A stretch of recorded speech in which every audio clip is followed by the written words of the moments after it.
Okay, good morning, everyone. I'd like to call the meeting to order and acknowledge that we're in Treaty 1 territory, the home and traditional lands of the Anishinaabe, Ojibwe, Innu Cree, and Dakota peoples, and the national homeland of the Red River Métis. Our drinking water comes from Shoal Lake 40 First Nation and Treaty 3 territory. My name is Neil Harden. I'm chairing today's panel. With me are Gail Anderson and Brian Carlin. The assessor today is Jonathan Spacek, and the administrative personnel is Tristan Bredden. We'll be hearing applications for revision of the assessment rule in accordance with the Municipal Assessment Act. The matters for which revision is requested have been described in each application and will limit discussion to those matters. The statements that are made at this hearing are sworn testimony, and anyone speaking to the matters must be sworn in. Be advised that comparisons of assessments of properties are not considered evidence of market value by the board. The board is appointed annually by council and is independent of it in the city administration. It makes its decisions on the basis of the evidence provided at this hearing and issues a written order that be mailed to all parties as soon as possible.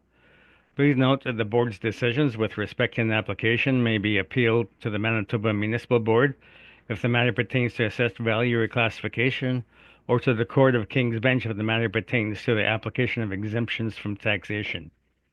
Should you wish to appeal, information on do so will be included with the board's order.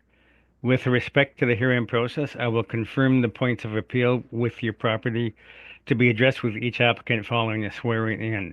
We'll then have the assessor's testimony followed by questions the applicant may have, then the applicant's testimony followed by questions. Each side will have an opportunity to summarize if they wish. Once all the evidence about an application being brought forward, the applicant may leave. The process will repeat for each item on the docket today. The session will close after all the applications have been heard, and the board will deliberate in private and make its decisions. You receive the board's decision by registered mail as soon as possible. As information, all public hearings are live stream recorded and will be part of the public record. We'll be hearing items 1 through 7 on our docket today. Mr. Bredden, please affirm the assessor's and applicant's testimony. Certainly. Mr. Assessor, please state your full name. Jonathan Spacek. Do you affirm that the evidence you're about to give at this hearing is the truth, the whole truth, and nothing but the truth? I do, yes. Thank you. Thank you very much. Mr. Applicant, please state your full name. Marcelo Navarro. Do you affirm the evidence you are about to give at this hearing is the truth, the whole truth, and nothing but the truth? I do. Beautiful. Thank you very much. All right. So our first property on the agenda today is 670 Century Street. Oh, I think I forgot to say that we're going to be hearing items 1 through 7 on our docket today. But anyhow, we'll start with item 1, 670 Century Street. So Mr. Spacek, you can begin. Thank you very much. Just ahead of time, you may hear me mute for a second. I'm getting over some sickness. I just don't want you to have to listen, but I'm not trying to be rude. I'm just we'll see as we wake up how we do. But our first property today is file number 24-3035. We have roll number 0756902760. This is 670 Century Street. We have a complete car dealership, vehicle dealership. This is 2025 assessed value of $8,677,000. You can see the aerial view of this property on page 2. We have the Volkswagen dealership located on Century. This is just south of Sargent Avenue. Again, fronting Century. You can see the street view pictures at the bottom of page 2 if you haven't seen the property in a while. But again, this is piecework construction, 2005. With effective years 2020, 1 to 2 stories. We have a leasable area of 41,357, which is the same as the gross floor area of 41,357. Again, we have a couple retorted sales to land titles on page 3. The most recent one, April 1st, 2019, reported as 10,650,000. We have page 4 is our income workup for this property. So today we are looking at I believe almost all these vehicle car dealerships. If you haven't had them before, I know a couple of panel members have, but I'm not sure if everyone has. So I'll just go over the basics once on the first one. But again, all these principles are going to carry over to all the rest of the properties. You're going to notice income approach wise, they're all going to be very similar. We're going to have an overall rent for that property. So for the For the Volkswagen dealership today, we're looking at 41,357 square feet at $13.92. That's what we believe the market rent for this property or a similar type of property would be. The rest of the parameters are pretty similar throughout. These are our 2025 parameters for VCDs or the complete dealerships. So we're going to have a 2% vacancy loss, 3% expenses, $6 shortfall, and then a model-driven capitalization rate of 6.25%. So again, that's going to range based on the size, age, location of the property. But for our one today on Century, the model has given this a capitalization rate of 6.25% for a total estimated value of $8,677,000. The only direct evidence I'm really showing today. So I'll have everybody on this one just open there. I've included another attachment with the briefs. There's one that isn't a brief, but it is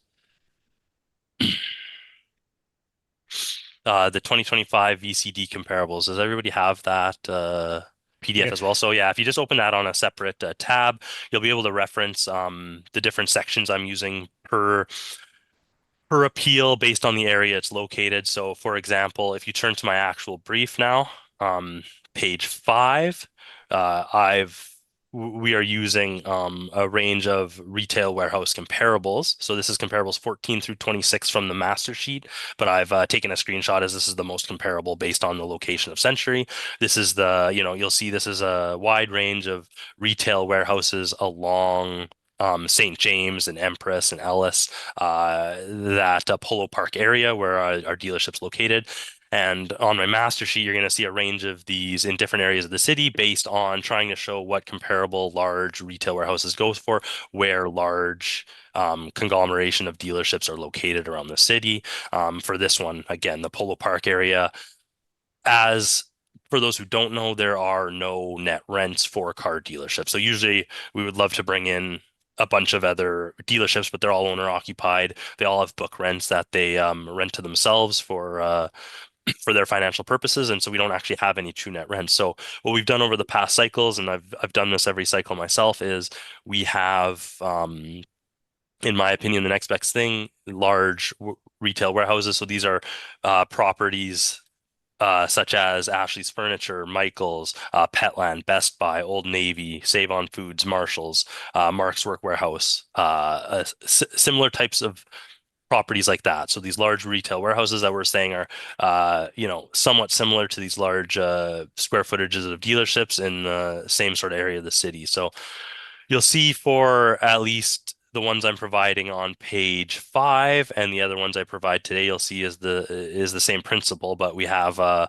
weighted average of $18.53 across all of these large retail warehouses. Our model-driven rent for this property is $13.92. So again, not the perfect comparison, not trying to say it is, but when we are coming in well under the average of these retail warehouses for this property.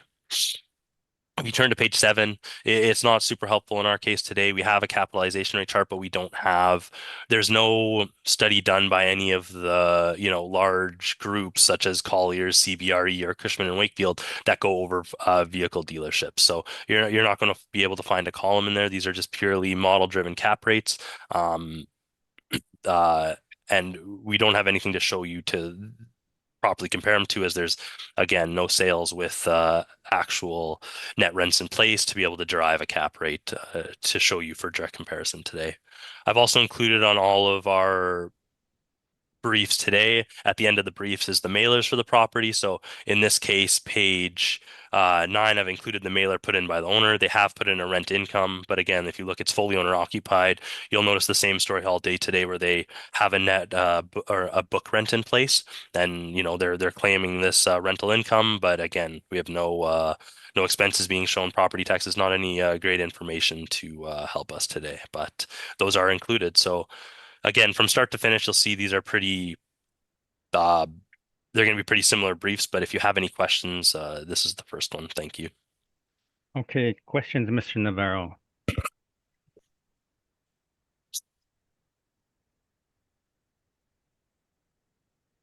Are you muted? Sorry about that. Okay. No, I don't have any questions regarding this property. Okay. Ms. Anderson, do you have any questions? Yes, just in regards to the cap rate that is model generated at 6.25. So what would be the factors that the model would take into consideration to generate that cap rate? So for example, in a general sense, it'll be looking at the age of the building when it's built and its effective age. It's also going to be looking at the location, what area of the city it's in, and then also the size of the property. So larger properties tend to, in general, have higher cap rates versus, say, if this was a 5,000 square foot dealership, if they existed, it would most likely be, for example, a 5.25. So those are some of the the major factors that affect a cap rate in our model. Okay. Okay, thank you. Those are all my questions. Okay, Mr. Carlin.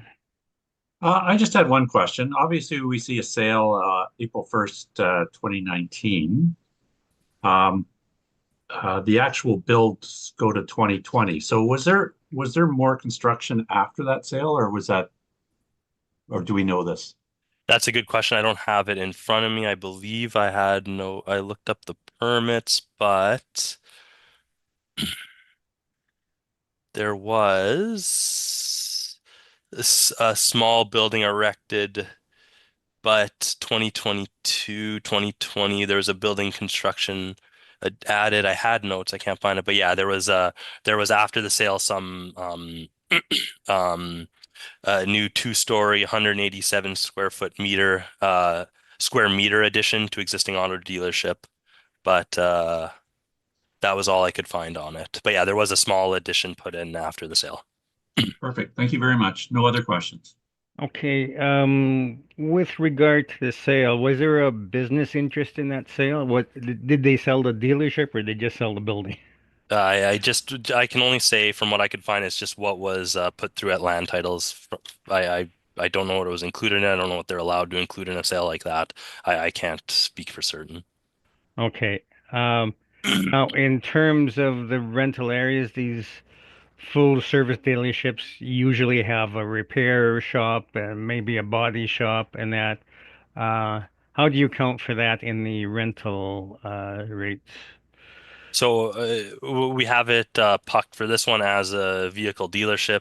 Again, for the large size, it's supposed to represent all the, doings of a dealership. But then when you might find some dealerships where it's more obviously split up as a separate repair shop, and that portion might be put in as, say, vehicle service garage as an area. But what we have to look at for one like this is just the blended rate of 1392 across the whole space. Doesn't make sense. 6.25 cap rate across the whole space doesn't make sense. But our complete vehicle dealership is supposed to represent that it's, has all the inner workings of a regular dealership. Okay, so perhaps that's why the rent applied is less than the comparables then. Yeah, and and to be just clear for the comparables, none of them are going to have a absolutely like a VSG portion, so it makes sense when you put it that way. Yeah. Okay. Thank you very much. So, Mr. Navarro, you can begin your presentation. Okay, we're dealing with 670 Century Street. This is a Volkswagen dealership. This dealership actually migrated from its original location on Ness Avenue. And on pages 6 and 7, you can see some outside pictures of the property. On page 8, you can see the property description. So we have the spaces laid out for you. Show the showroom itself is about 14,000, almost 15,000 square feet. The addition that the assessor was speaking about was built in 2020, and it was 2,013 square feet. Service area is about 19,816 square feet, and the ground floor total is 34,524 square feet. There's additional mezzanine area. The total that we have is 41,357 square feet. And the land area is 171,179 square feet, zoned M2. The building ratio, as you see, is 4.96 to 1. That is actually low for a car dealership. Usually car dealerships are slightly higher, so that this would be on the low side for a car dealership.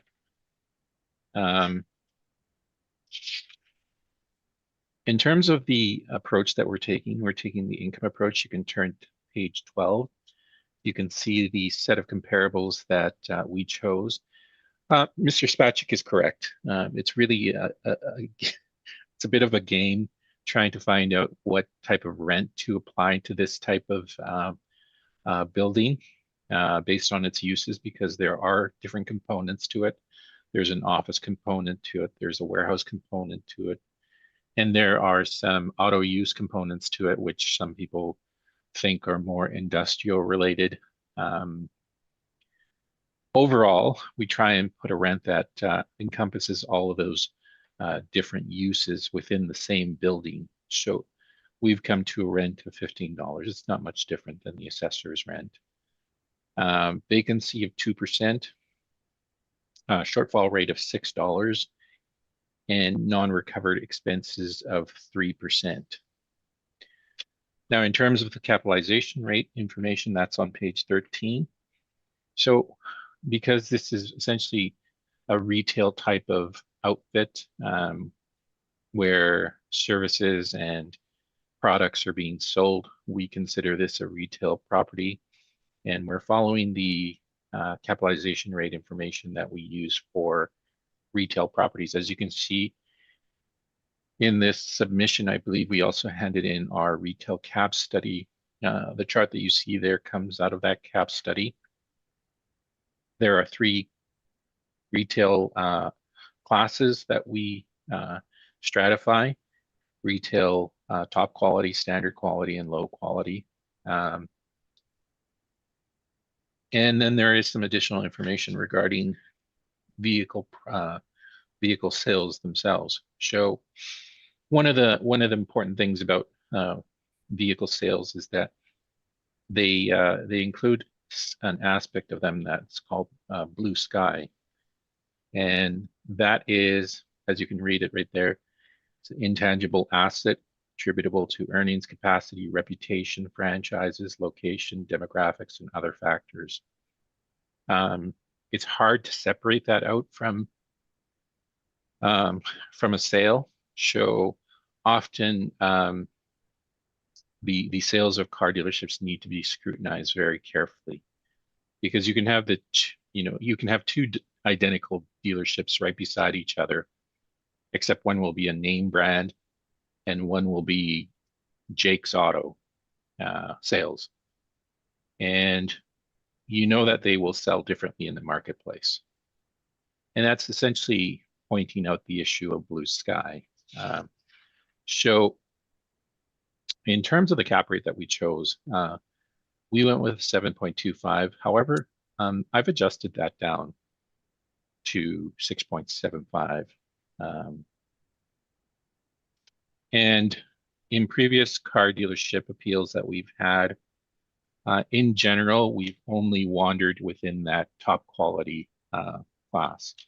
So if you see the chart, 650 to 7, that is the top quality range. I'm not sure why we went over on this one, but it should have been within that range itself. So I'm just going to quickly calculate that out for you.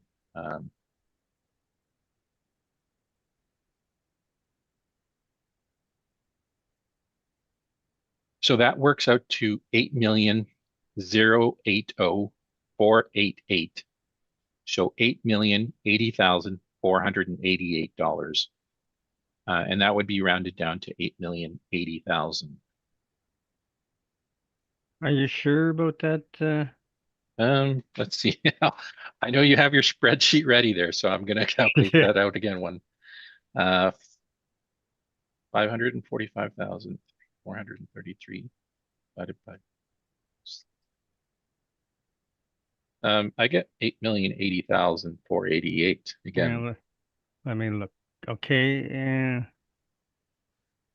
okay, I got something wrong with my yeah. Okay, that's my error then. Where did I get put- the same. Yeah, Where did I put enter something?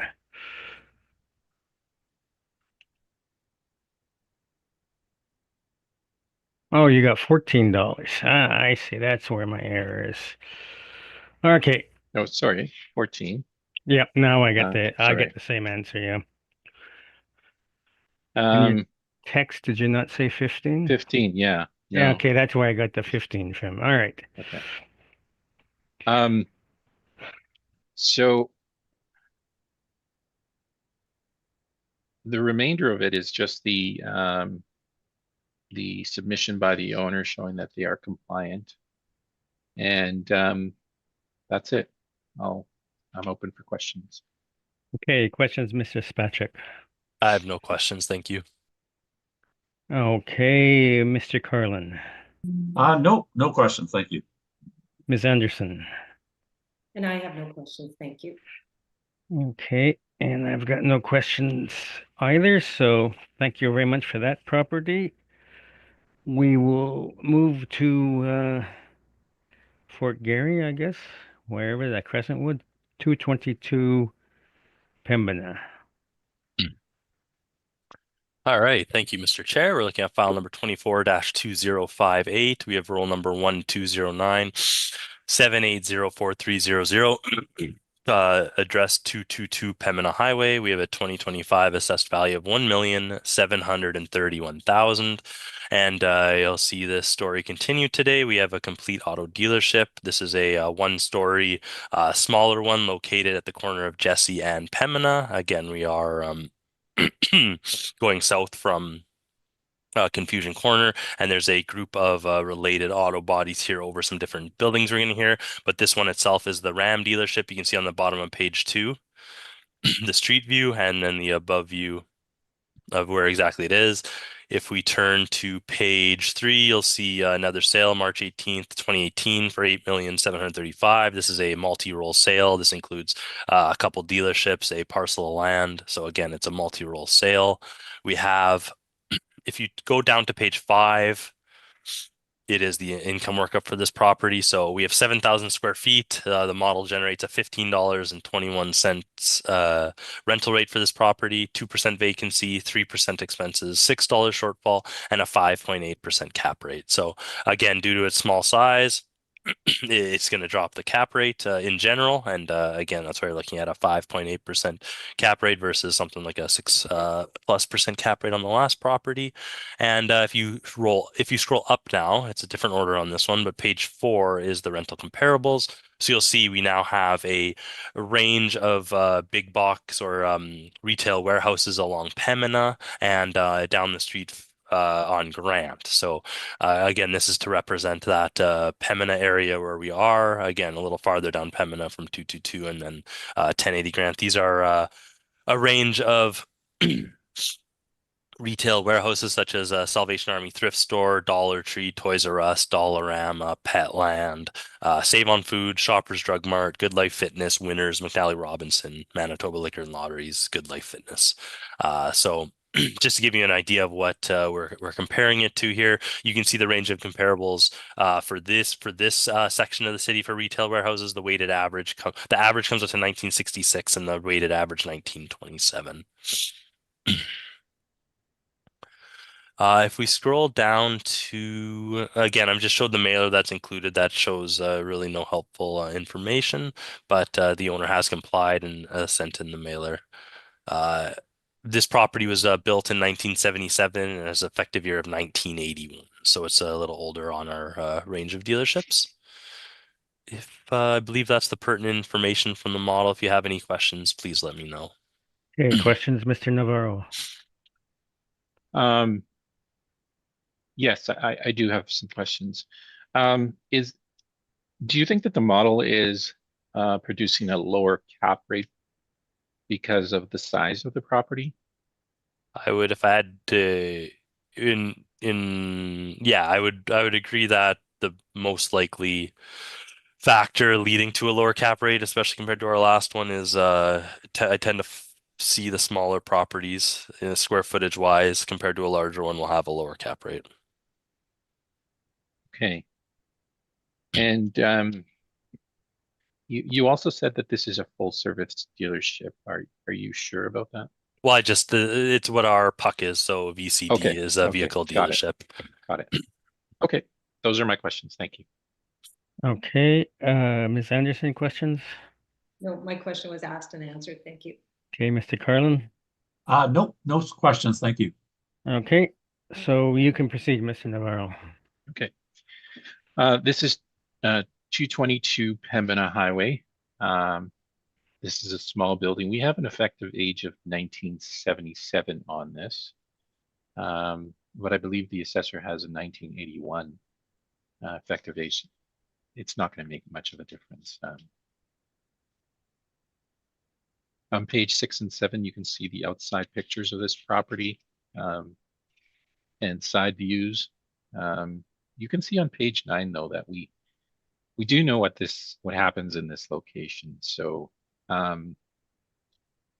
we don't view it as a standard dealership, and that's why we kind of depart in terms of the cap rate from our typical uses or our typical bracket of the top quality class. So it's used basically as a detailing shop in the back, parking with a small retail area and office areas up front. So it doesn't have those functions that regular car dealerships have. So you won't find the auto body shops. You won't find the large parts warehouses and the large service areas that you do in a typical dealership. So those are the reasons that we've kind of departed from the cap rates that we use for a typical dealership. On page 13, you can see that we've used a 1578 rent. And on page 14, you see our cap rate information again. The retail quality class, the top quality goes from 650 to 7, and the standard quality goes from 7 to 7.50, and then there's a lower quality. So for this property, we're using 1578. That gives us a potential rent of 460, and vacancy of 2%. That gives us an effective of 108,251, allowances of 8,348, giving us a net operating income of 99,903. And we've used a 7.25 cap rate, which is in the middle ground of the retail standard quality. And the indicated value is 1,377,976, or 1,378,000 rounded. Following page 16, we just have the income and expense information submitted by the owner. So I am open for questions. Okay, questions, Mr. Spachuk? I have no questions. Thank you. Mr. Carlin? Nope, no questions, thank you. Ms. Anderson? Yes, thank you. Mr. Navarro, on page 15, under the expenses, it indicates that it's 7%. There's a 5% and a 2% applied. I'm just wondering if you could speak to why 7% is being applied rather than the 3%. Oh, that is a good catch.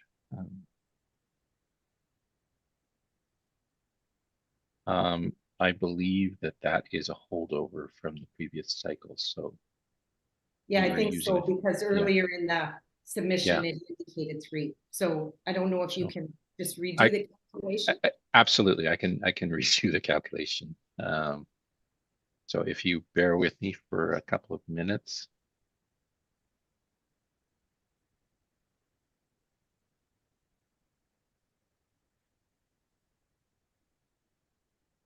Okay, so the shortfall actually should be $840, and that is based on a $6 shortfall rate and 2% vacancy. Management shouldn't be, or should, yes, it should be affected. Management is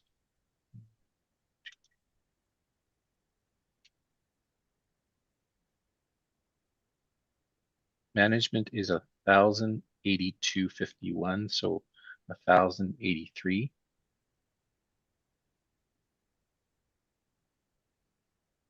And other should be 2%. So that shouldn't change. Right. 2165. So our complete expense allowance should be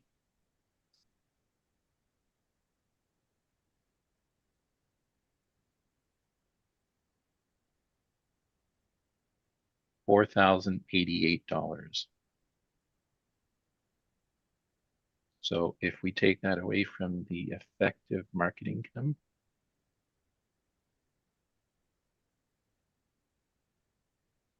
we get 104,163 divided by. I get expenses of 3248. Okay, let's see. But that was with the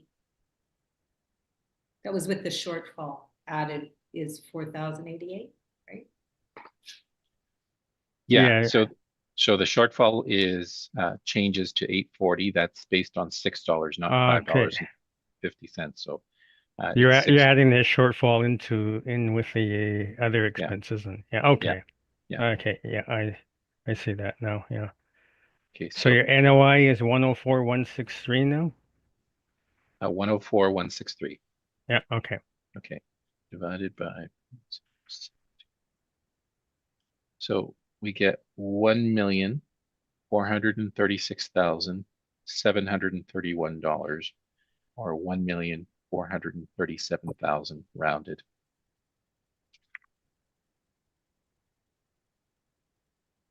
Beyond that, there's just the income and expenses that have been submitted. So thank you for pointing that out, Ms. Anderson. Okay. Are you done with your questions, Ms. Anderson? Yes, yes. Thank you very much for your presentation. Okay, and I have no further questions. And that was a good catch because I had missed that 7%. Just getting busy typing in 3. Okay, we'll move to 300, Pembina.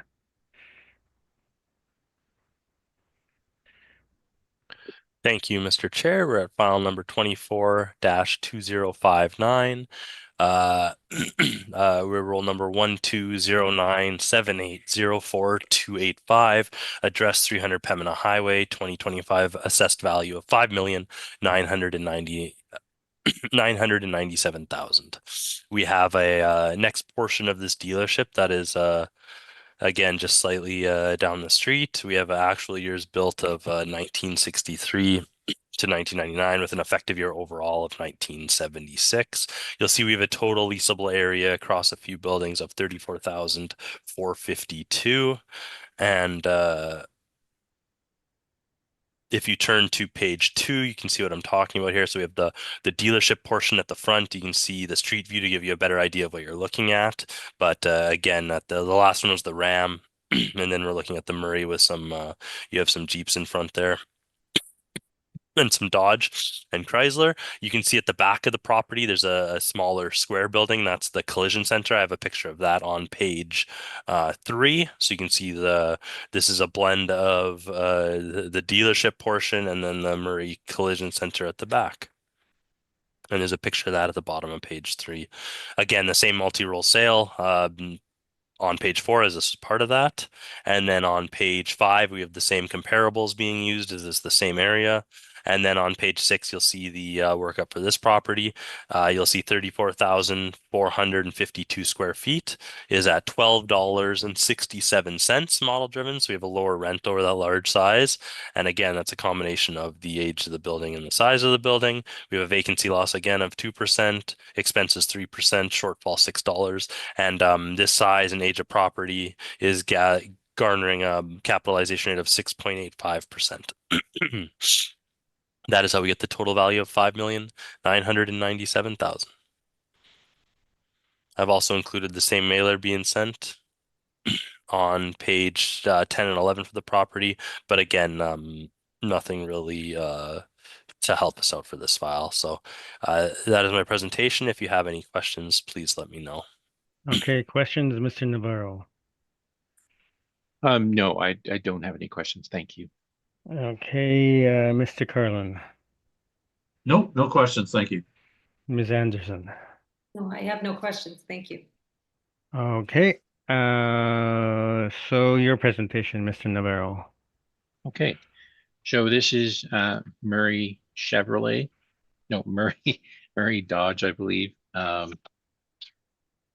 it is located at 300 Pembina. If you take a look at pages 6 and 7, you can see the outside pictures and overhead views. A rear-facing photo of the, I believe this is the auto body areas. What I can tell you about this property is it's kind of a mishmash of different eras. There have been some updates to the front areas, which include the dealership, retail areas, and the office areas. However, the shop areas in the back are older, and you can see that the range between 1963 and 1999. A large bulk of this property is older, so that will be reflected in the capitalization rate. On top of that, this is not, I think at one point Pembina used to be an auto retailer area. I think it's losing that appeal in favor of newer areas where the auto malls are located. Or there are some traditional hubs, for example, on Regent Avenue and on McPhillips, where you see some concentration of auto dealerships. But I think over the years, Pembina has kind of lost its appeal, so that's also reflected in the cap rate. You can see on page 12 or 13 that we've used a rent of $12.80 for the 34,452 square feet, $6 shortfall, 1% for management and other, 17,099 for allowances, and a net operating income of 415,067. We've applied a cap rate of 7.25 and an income value of $5,725,058. That's rounded to $5,725,000. Beyond that, it's just the income and expense information provided by the client. I'm open for questions. Any questions, Mr. Spacek? I have no questions. Thank you very much. Okay, Mr. Carlin, Nope, no questions, thank you. Ms. Anderson. I have no questions. Thank you. Okay, thank you. All right, we're moving right along here. Moving our way south to 660 Pembina. 660 Pembina, no problem.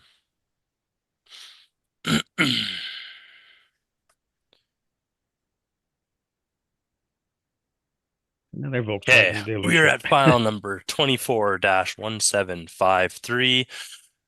Roll number 1201340210, 660 Pembina Highway. We have a 2025 assessed value of $5,697,000.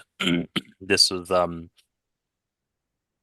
a property. Again, this one has two buildings on it. We have originally built 1971 and 2013 with effective years of 1989 on the first building and 2013 on the second. We have a leasable area of 27,000 square feet across both buildings. You'll see on page 2 that the larger building, approximately 18,000 square feet, is the Volkswagen Complete dealership. And then in the past, you can see on the left-hand side at the bottom of page 2, the other property. Again, not sure what it is currently being used for. It was I believe possibly a Porsche dealership before, but again, it has no again sign to let me know if it's currently being used by the owner for the Volkswagen or not. But again, it is a separate building. You can see it better on page 3, the 660 at the north side of the picture. again, the way we have this, well, so on page 4 in April 28th, 2022, again, there's a total sale of the property for $9,700,000. On page 5, you can see the same comparables being used as the prior property, as we're still on Pembina. And then the way this is broken down income-wise on page 6, we have an income workup for this property, so you can see what I was speaking of. The first premise of this property.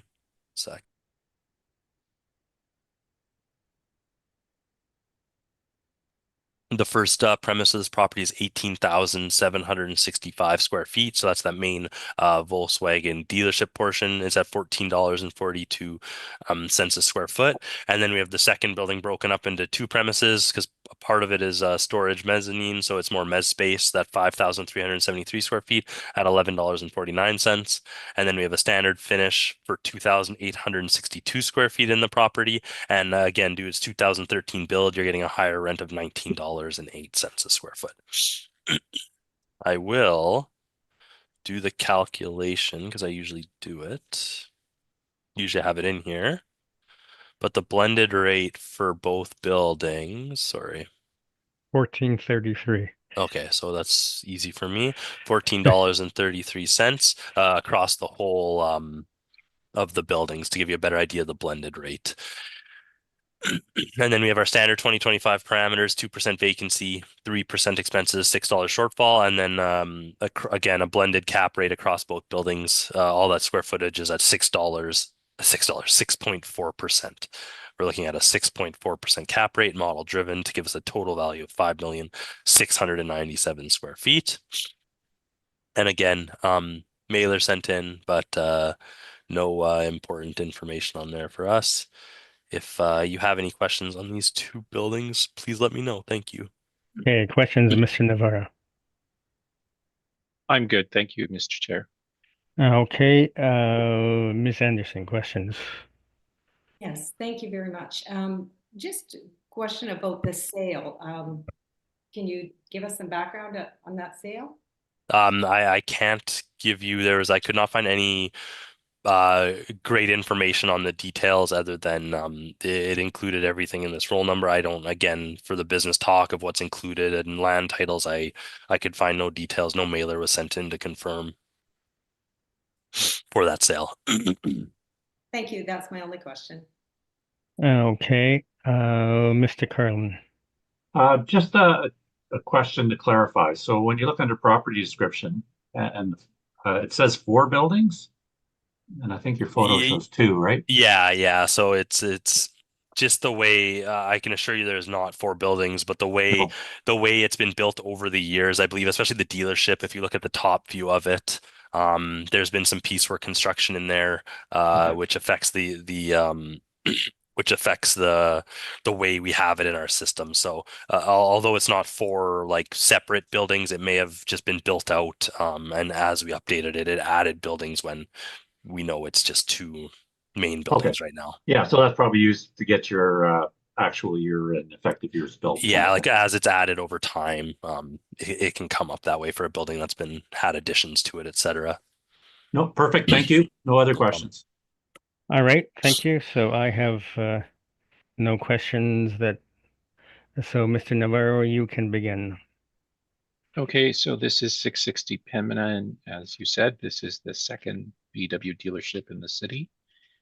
On pages 6 and 7, you can see the general location. This backs onto the CNR main line. And on page 8, you can see a view of the former Volkswagen dealership. So what I can actually speak about that. So from the word of the owners, the Porsche brand was never too happy with the location. So they actually decided to vacate, and it's the same ownership group, but Porsche requires a more prestigious location. So they actually shipped off and moved off to Sterling Line Parkway. I don't know if you're familiar with that location, but that is a new Porsche dealership, and it's located just south of the newer Audi dealership. On page 9, you can see the breakdown of the property. So starting in 1971, the main body of the dealership, the Volkswagen dealership, was constructed 17,037 square feet with a 1,728 square foot mezzanine. Another addition was built in 2004 and another one in 2005, smaller. And then in 2013, the small Porsche dealership at 2,862 square feet for a total of 26,998 square feet. The land area, as you can see, is 100,000 square feet.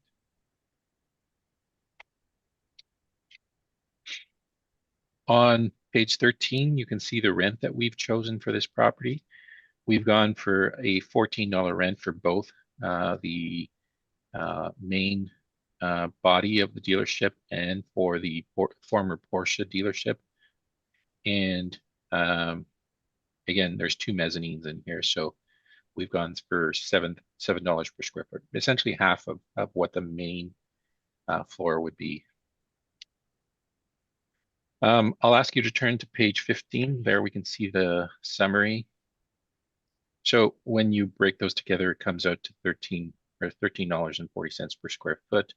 That gives us a potential of 361,844, allowance for vacancy of 2%, effective market of 354,607,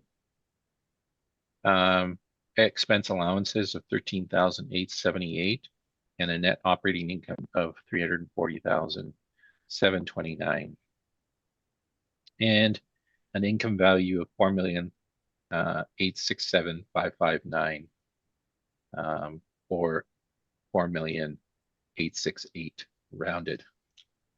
And beyond that, we have just the income and expense information.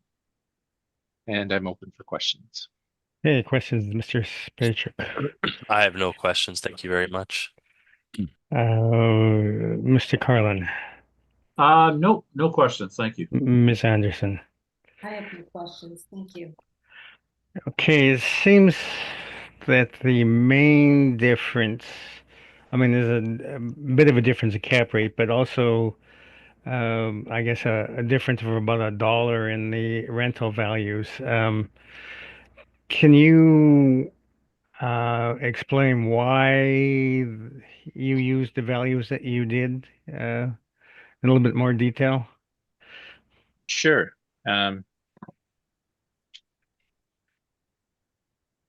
So you'll see that the average rent for the comparables that I chose was $14, and a median of $15.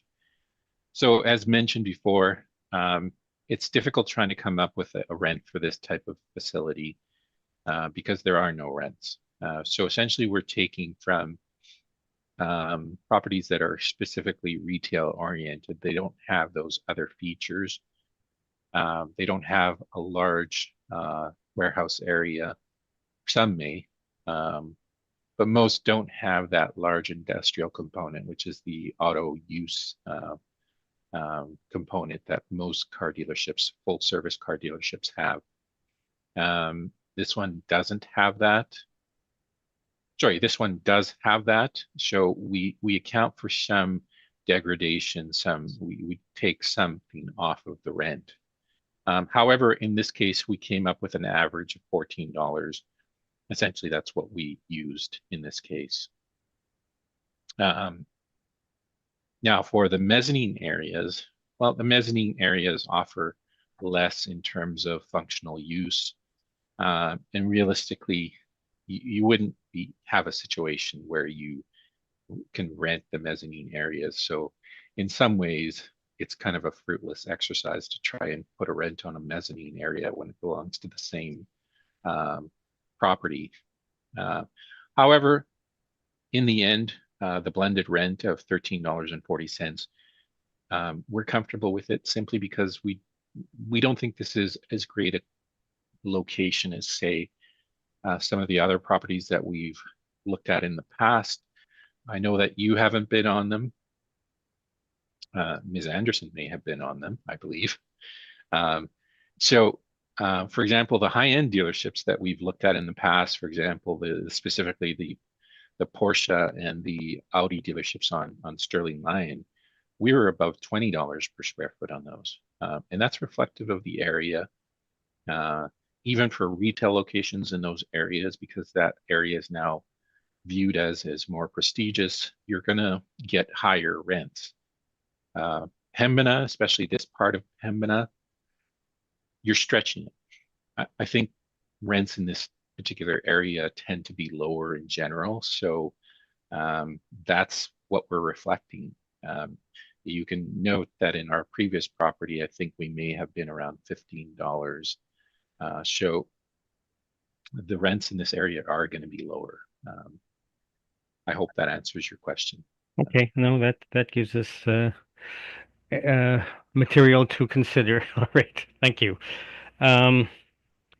Let's take a break till 10 o'clock and we'll come back and do our final three properties. We're making good headway today. So 680 Pembina. Mr. Spatchik. Thank you very much, Mr. Chair. We are looking at file number 24-2009. We have roll number 1209-765-0000. This is 680 Pembina Highway. We are next door to our last property, 2025 value of $5,353,000. We have a again, we consider an auto dealership, originally built 1950 with some additions 2009, effective year of 1985 across all the buildings. We can see that there's a total leasable area of 27,541 across a couple buildings. If we turn to page 2, you'll see what I'm talking about. This is Port Rouge Auto. If you look at the above picture, you can see the main dealership portion of the building, and then you can see to the south side of the property, there's a triangular corner which has like a storage building, which is also being valued. Page 3 gives you a better idea from behind. You can see a picture of the storage building. It has the brown roof. It's showing up as 580 on the map, and then the main portion of the dealership is at the 680. 680 Pembina. If you scroll down to page 5, we're using the same comparables as on Pembina Highway. And if you turn to page 6, you'll see the income breakdown of this property. So we have it split up across a few premises. You'll see the first premise is C6 storage. This is that storage building I'm talking about.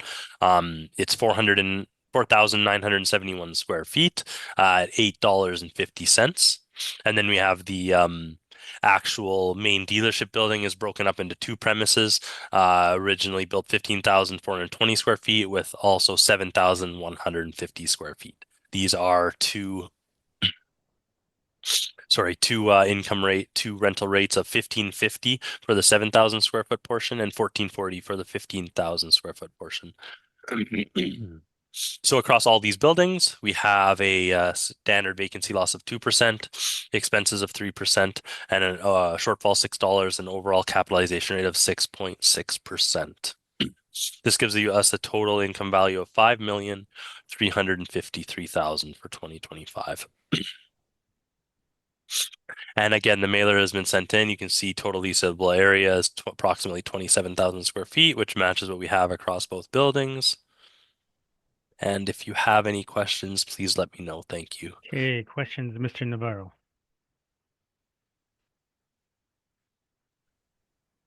No questions, Mr. Chair. Thank you. Okay, Ms. Anderson. Just what's your blended rental rate? You know what? Let me just do that quick. 1362. Okay, 1362. Thank you. Thank you. That was my only question. Thank you. Okay, Mr. Carlin. No questions, thank you. All right, so Mr. Navarro, you can begin. Okay, this is 680 Pembina Highway. You can see pictures of the location on page 6. Again, this dealership also backs onto the CNR main line. And on page 7, you can see a picture from the front. Now, the first structure that you see there on page 7 is the older building. I believe that one was built in 1950. I was in this property, so I can speak to it directly. So it's not very often that you walk into a building that's reflective of its age. This was one particular case where I walked into it and it was reflective of its age of 1950. Included in this, they had a fire in this location, and I think they just continued using it. They made some minor repairs to it and just continued using it. So on page 8 and 9, you can see the shop view on page 8. Large steel span there, but also starting to get up there in age. And same with the front retail area. So what I'll explain, I'll give you a brief explanation. Realistically, I don't think we consider this a full service dealership because car sales aren't its primary purpose. It does do car sales, but a lot of it is actually for export. So they buy cars, they fix them up, they prep them, and then they send them out for export, usually to the US. There are some sales that occur in this area, but realistically, this is more of a used car dealership, and a large component of their business is actually still auto repair and auto body. And that's in the back area that you can see on page 8. And on page 7, the incredibly old building that's still being used. Now, on page 10, you can see the breakdown. The 1950 property, that's the original, is 4,971 square feet, 13-foot wall height. 1953 section, 7,150 square feet, 14-foot wall height. And then the two sections which make up the bulk of the car dealership, 1976 and 2009, both with 14 and 13-foot wall height. So let's speak about that.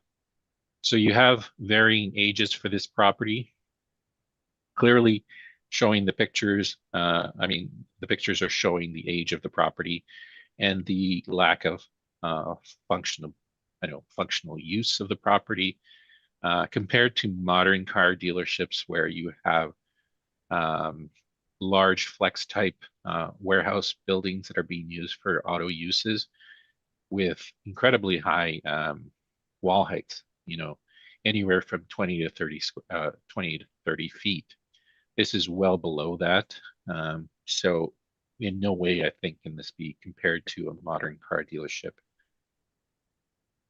On page 14, you can see our rents that we looked at. And while we've applied one rent to the entirety of the property, we are accounting for the fact that this property is older, it's less functional, it's in an area that is kind of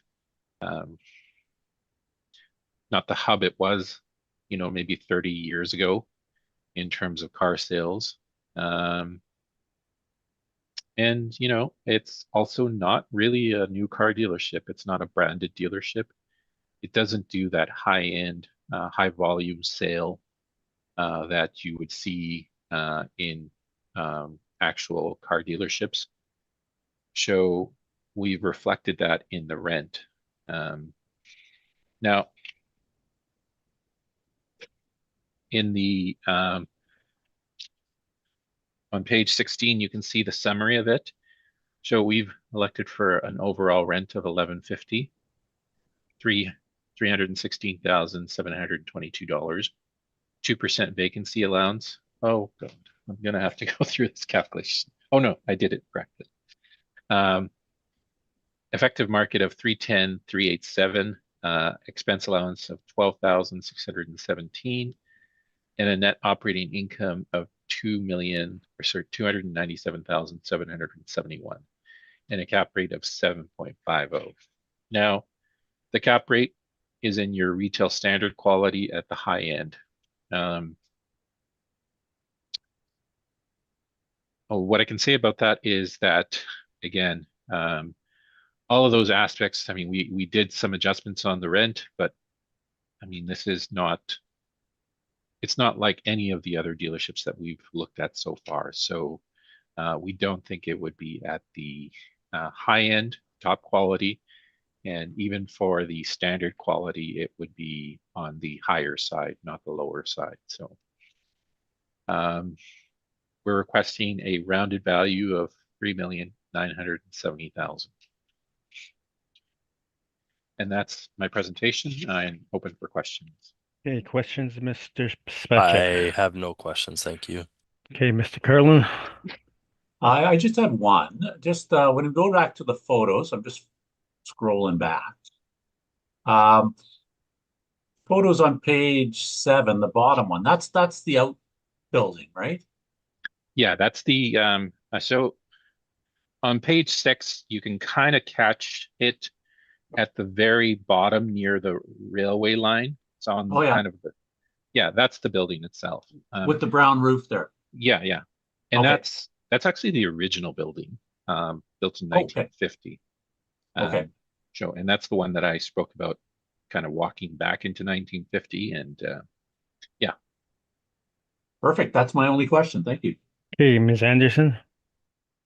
Yes, thank you. Thanks for your presentation. Just in regards to your rent comparables on page 14, Mhm. the best rent comparables then that you would look at for this property, would that be 6 and 7 on your chart? 18, Right. 20 per Correct. month, and Correct. 20. We would be going to the lower end of those comparables and not to the higher end. Okay. Can you advise what those 2 properties are? Do you have that noted? I don't. Actually, I can, if you bear with me, I can just quickly look them up.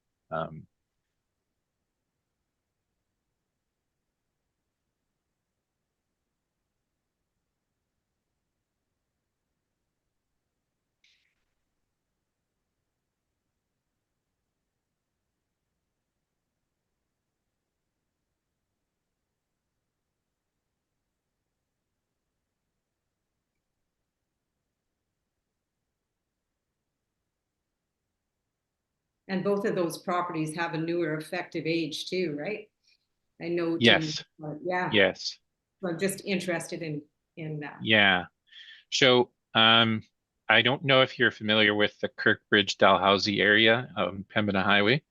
Okay, so on the west side of Pembina Highway, there is a shopping, I think you would call it a community shopping center. There is a liquor mart. There's a bunch of smaller retail outlets. My insurance, I believe, is there too. Auto insurance. There's a Planet Fitness. There is LaSalle Insurance. Yeah. That's Okay. where I get my auto insurance, and so that would be the comparison. So yes, I mean obviously those spaces would be superior simply because they're newer. They're located in more of a shopping hub for that south part of Pembina Highway, and that would be another reason for looking at the lower end of comparables rather than the higher end. Okay. Thank you very much. That's my only question. Okay, and I have no questions, so we will move on to the next property, and we're moving west to 2550 Portage. Okay, thank you, Mr. Chair. We're at file number 24-1613. Rule number 07-569-139-365, 2550 Portage Avenue. We have a 2025 value of $1,954,000. We have actual year built of 2000, leasable area of 7,383. We're at the corner of Moray and Portage.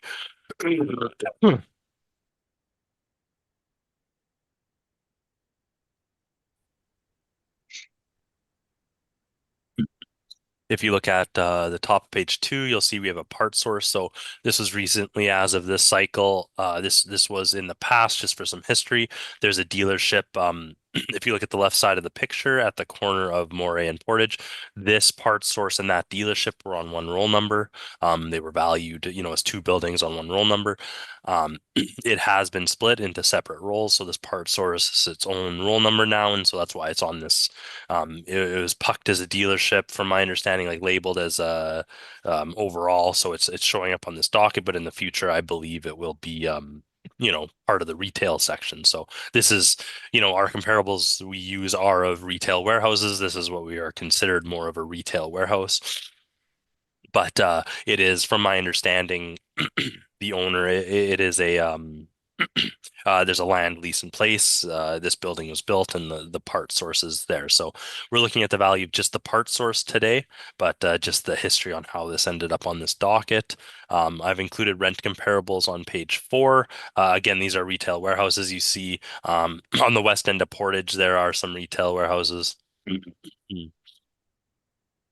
And we have a weighted average of 1708 on the west end of Portage there. And then I've also included, just as reference, farther down what we had before, but the St. James area of Portage has an average of 1870 and a weighted average of 1853 a square foot. How this property is actually valued is on page 5. So this part source is 7,383 square feet. You'll see we have 7,255 as retail warehouse. I am not certain why 128 square feet is of standard finish, but overall, we have a blended rate of this property at $14.91. Excuse me. So this is under our retail warehouse category. You'll see for 2025, it has a vacancy loss of 4%, which is slightly different than our vehicle service dealerships. We have an expense is of 3%. We have a shortfall slightly higher at $6.50, and a 2000 built retail warehouse of this size gets a capitalization rate of 5.15%. So this is the total value of $1,954,000 for this part source. And I've also included the mailers that were sent in. So if you look at page 9 and 10, you'll see there was a mailer, an 11 originally sent in for 2022 for both properties. I just included that one. But hopefully my explanation of how it's been separated makes sense for how it's being valued as a single building now. If you have any questions, please let me know. Thank you. Hey, Mr. Navarro, questions? I have no questions, Mr. Chair. Okay, Mr. Carlin, Nope, no questions, thank you. Ms. Anderson? I have no questions, thank you. Okay, and I have no questions. So, Mr. Navarro, your presentation. Yes, Mr. Chair. I think we can probably speed this up a bit and just go to page 14. Mr. Spatchik gave a very good explanation of this property, so I don't think I need to go into the details. As he said, it used to be two properties or two buildings in one location, and it was split up between the two buildings. So this is now a new part source. The rent that we have is $15 per square foot. There's not much of a difference between our NOI and the assessor's NOI. So we have an NOI of 101,206. Really, the large difference is the cap rate. And we've elected a cap rate of 7%, gives us an income value of 1,445,802, 1,446. The reason for the cap rate, so our cap rates for standard quality range between 7 and 7.5. We've elected to essentially use the standard quality for this. It is a single retail outlet, I guess with a limited market base. So we tend to think that this would be on the lower, in the standard quality, not in the top quality. Yeah, so beyond that, we just have the income. No, we don't even have the income expenses. I'm ready for questions. Okay, questions, Mr. Spatchik? I have no questions. Thank you. Okay, Ms. Anderson, I have no questions, thank you. Mr. Carlin? No questions, thank you. Okay, I have no questions. So thank you very much for that. Strictly a cap rate issue. Yes.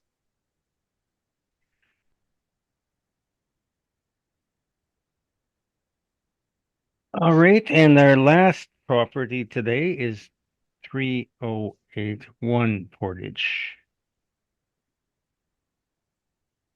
Okay, so you can begin, Mr. Spacek.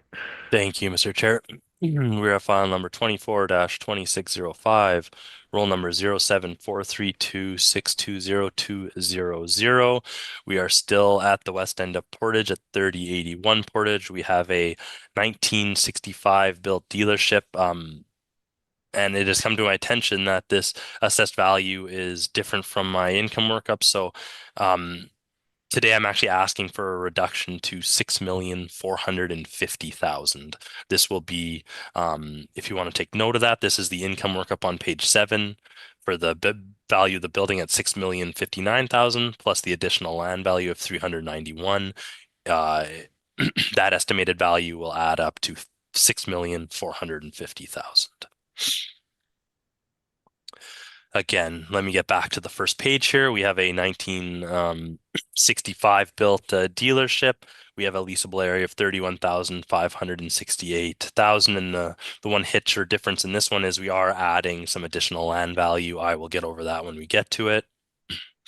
You can see on page 3 the layout of this property. You know, when these pictures were taken, it was Platinum Auto Sales. You can see the building, the cars around it on page 3. And then on page 4, what I've included here is some pictures over the years. So you can see the land at the back of the property. A large portion of it is not being used. You can see I've also included when some of the pictures are being taken when that land dirt and soil has been added to the property to, again, it looks like it's along the riverbank. So either it's being, you can see how the land has been flattened out. It's, you know, in my opinion, one day this will be developed into something other than a car dealership, but the land there has been worked on over the years on page 4. If you look at page 5, there's a sale in 2010 for 3,600,000. On page 6, I've included, again, the same retail comparables as the last property, but weighted average of $17.08 along Portage and $18.53 along St. James. And on page 7 is the income value for this property. So we have 31,568 square feet over a blended rent for approximately 3,000 square foot of storage. And then we have 21,046 square feet of standard finish at $14.38, 7,368 square feet at $15.46. And then we have 450, 158, 31, 568. And then so that works out to a blended rate of $14.26 across the whole property. We have our 2% vacancy loss, 3% expenses, $6 shortfall, and a 7% overall capitalization rate. This is how we get to the total value of $6,059,000 for the building. And you'll see under there we have an additional land value of $391,000. So I've tried to put this on page 8 to show how it's being worked up, but we are taking only 6.5% of the land, so it's a very small portion of the land, but we are deeming it as excess not required for this property. You will see that again, at least the pictures I looked at, none of the soiled property, like grass area of the property was ever even being used for the car or the purpose of the building. But again, we're only taking 6.5%, which is a very, very small portion of this overall land. And the model land value for that is $27 a square foot. So when you take 6.5% of the land value, you're getting that 391,000. I've included a range of land comparable sales just to make sure that $27 is reasonable for this area. You can see a wide range of land sales on Portage across the years, ranging from 2014 all the way to 2022. And we have a range of land sales from $36.33 to $48.61 a square foot. So again, I don't think $27 a square foot for that 6.5% of the land, that 6.5% of the 222,000 square feet is unreasonable. And I've also included, you can see the mailer sent in by the owner. And again, as of now, it's showing C2. So unit C2 of the 3 units is approximately 21,046 square feet. And it's currently being used by, it looks like First Choice Touch Up and Dent Repair. So again, it's a semi-gross lease. That's month to month. So it looks like it's just currently being used as that until whatever does end up happening to this property happens. But if you have any questions, that is my presentation. Thank you. Okay, Mr. Navarro. Just one question. The value that you proposed was 6,450,000. I believe so, yes. Okay, that's my only question. Thank you. Okay, Ms. Anderson. I have no questions, thank you. Mr. Curlin. No questions, thank you. Okay, this is the old Holiday Chevrolet site, I believe. But no, I don't think anything arises from that. So Mr. Navarro, your presentation. Okay. 3081 Portage. As you mentioned, this was an older car dealership at one time. It's not anymore. It's used for dent repair. And I think that kind of speaks to the utility in the building now, which is there's limited uses for this building. And I think its days are numbered at this point. And I would think that in the next few years, you're probably not going to see that building there anymore. There's clearly better uses for this property. So that kind of speaks to the valuation. So obviously we're not that far apart. I mean, even from the change in value that the assessor has proposed, it's only about a 6.6% difference between our value and the proposed value. However, how the value came about on the assessment side is a little bit confusing to us because at face value, you can probably see that there's not much value in this building. And judging by the rent history of it since it lost that name brand dealership, it's been a used car dealership. It's been some type of glass repair, dent repair, that type of thing. Certainly not what it was before. And I don't think that there's much of a market for this type of building at this location. So our rent reflects something much lower than what the assessor is proposing. And that's simply because we just don't think that there's much value in that building.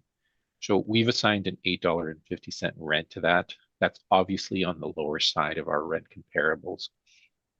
And that's on purpose. Vacancy allowance is 2%. We've gone with the standard parameters. We can turn to page 15 and see that we've assigned a $10 rent to this. 2% other, and we have an effective market rent of $309,366.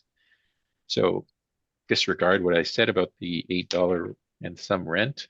We've gone with $10 rent.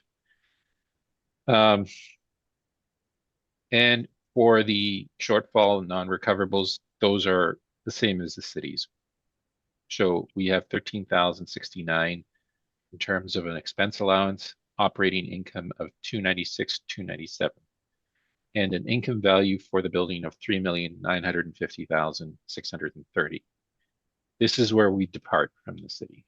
So as I stated, we don't think that there's the value in this building that what the city is proposing. We do think that there's value in the excess land though. And so we've assigned a much larger value in terms of the excess land. And so we've used roughly 75,000 square feet. So if you look at the total land area, 75,000, to, yeah. I think that is roughly 34% of the area. And that would be essentially the back half, the back areas. So if you look at the overhead picture on page 7, you can see the areas where the pad lies, the concrete areas, and then you can see a grassy area that's just north, and it looks kind of greenish. So those are the areas that we kind of think of as really being the excess land.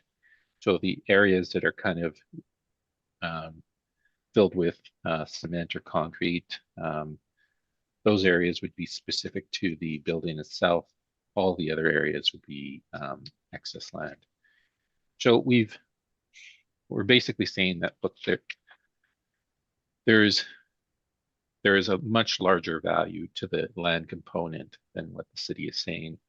And in the building, there's a much lower component in terms of overall value than what the city is saying. When you balance them out, they come out very similarly, but I think what we've done is the correct approach in terms of assigning a value that's more appropriate for the land and assigning a value that's more appropriate for the building. So we have $2.1 million for the land. That's based on 75,000 square feet at $28 per square foot. And just remember that as land parcels get larger and larger, that value per square foot tends to drop. So I recognize that the assessor put a land value on his, which was around $27 per square foot for a much smaller section. I don't think that was reasonable. I mean, for a smaller section, it would have a considerably higher land value on a per square foot basis, probably closer to $50 per square foot. So I think, again, I think we've done this correctly. We're asking for a value of $6,050,630 or $6,051,000 rounded. And I'm open for questions. Okay, questions, Mr. Spatrick. I have no questions. Thank you very much. Okay, Mr. Carlin, No questions. Thank you. Ms. Anderson. No questions. Thank you. Okay, well, thank you very much. We've now heard all properties on today's agenda, and this hearing is now adjourned. Thank you, gentlemen, for your presentations once again. Hey, thank you for your time, everyone. Have a great day. Okay, Thank you. Have happy holidays to both of you. You Yep. too. Happy holidays. Yeah, Thank you. see Have everyone. Bye. have a good day. Bye-bye. Have a great day. Bye-bye. Okay, does any